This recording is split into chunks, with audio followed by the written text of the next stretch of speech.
Salam Bapak Ibu, Saudara dan Saudari, sahabat-sahabat garam dunia yang terkasih.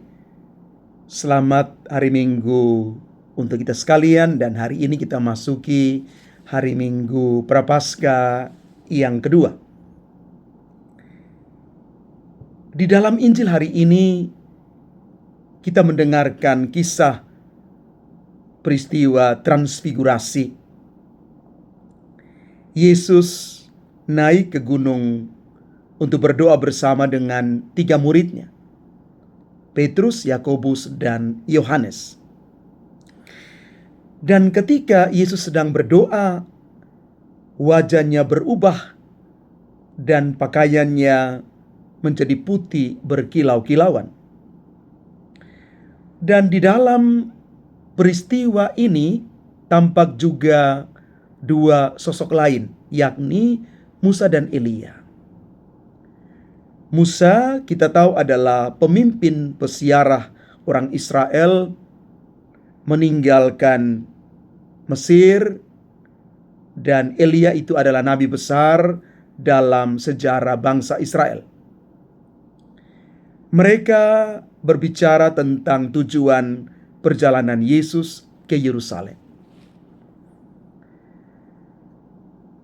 Bapak Ibu Saudara-saudari terkasih, apa yang dimaksudkan perjalanan Yesus ke Yerusalem?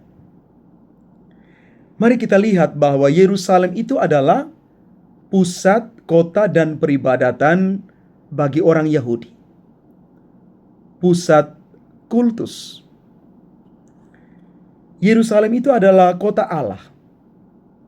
Yesus adalah Musa baru yang menuntun pesiaran seluruh umat manusia dari perbudakan dosa dan kematian menuju Yerusalem baru, yakni kerajaan Allah.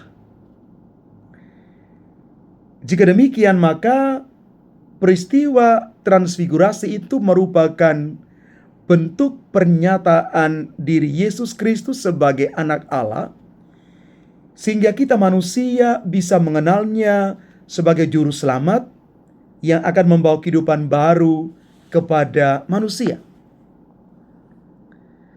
Dan pada peristiwa itu terdapat 3 murid Yesus bersama di atas puncak gunung kemuliaan itu, Petrus, Yakobus, dan Yohanes. Petrus menawarkan untuk mendirikan 3 kemah karena mereka sungguh bahagia. Dia mengatakan begini, "Guru, betapa bahagianya kami berada di tempat ini. Baiklah, kami dirikan 3 kemah. 1 untuk engkau, 1 untuk Musa, dan 1 untuk Elia." Petrus ingin tinggal di atas gunung dalam kemuliaan dan kebahagiaan transfigurasi. Dia ingin tinggal lebih lama di sana. Namun Petrus tidak menyadari akibat dari keinginannya itu, yakni misi Yesus yang tidak akan terwujud. Dia tidak menyadari bahwa kemuliaan itu mesti dicapai lewat perjuangan, perubahan, jatuh bangun, dan penderitaan.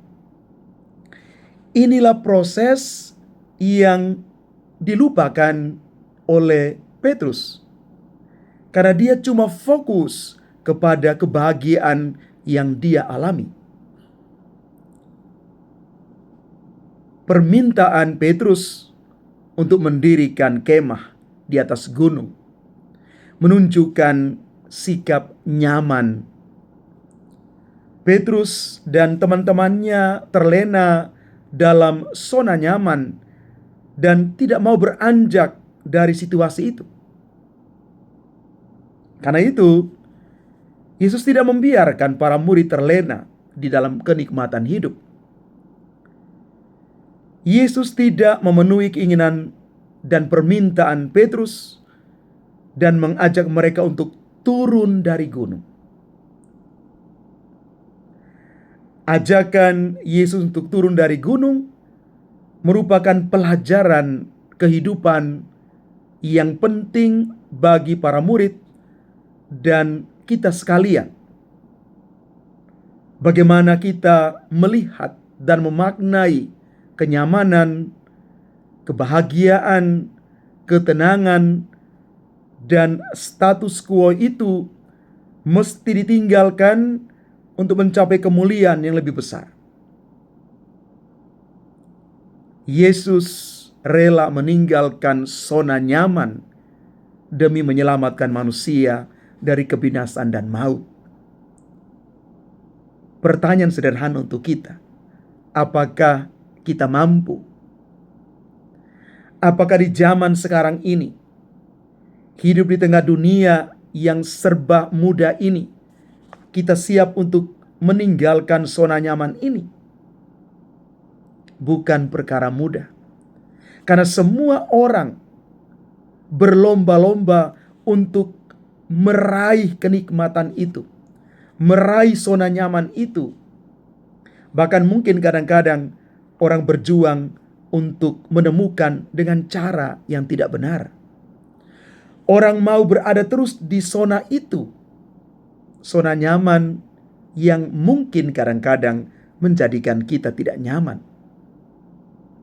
Kita perlu sampai pada satu titik belajar keluar dari kenyamanan kita. Kenyamanan yang membuat kita lupa untuk bersolidar dengan orang lain.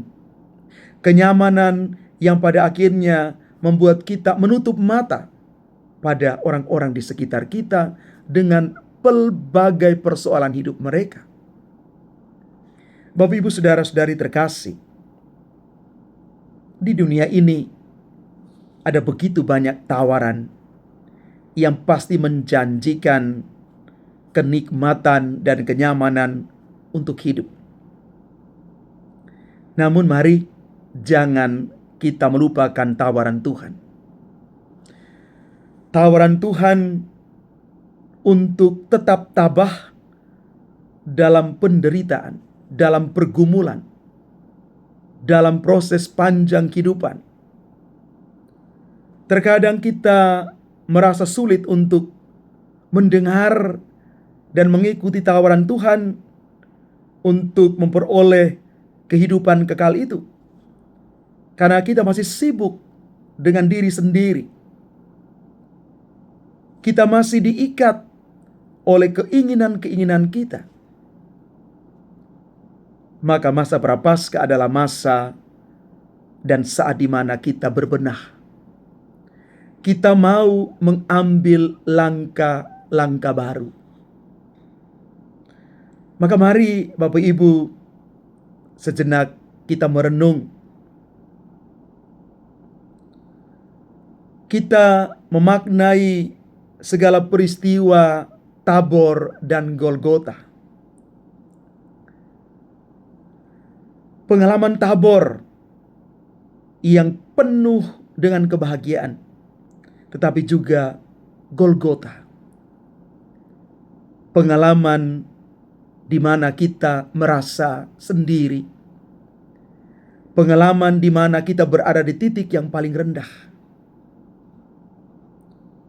Mudah-mudahan dengan demikian kita menjadi lebih berani untuk turun dari gunung kenyamanan kita, dan bersama dengan Yesus kita siap untuk mendaki Golgota, mencapai kesempurnaan hidup di dalam Tuhan sendiri.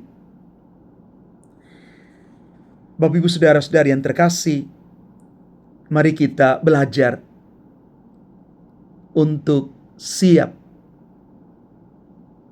mengalami Tabor, tetapi kita harus siap juga bahwa di tengah kehidupan kita akan mengalami situasi Golgota, salib kehidupan yang membuat kita kadang-kadang ingin rasa-rasanya mundur menyerah.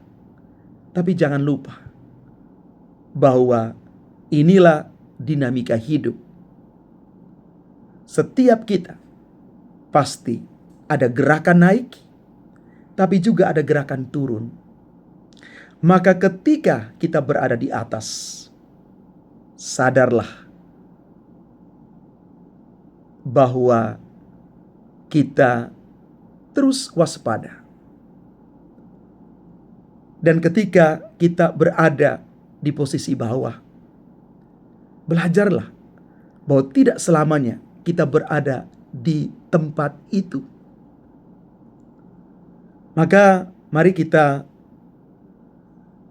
menjadikan masa Prapaskah adalah masa di mana kita merenungkan pengalaman Tabor dan juga Golgota di dalam seluruh hidup kita. Ada suka dan duka terus menyertai seluruh kehidupan kita.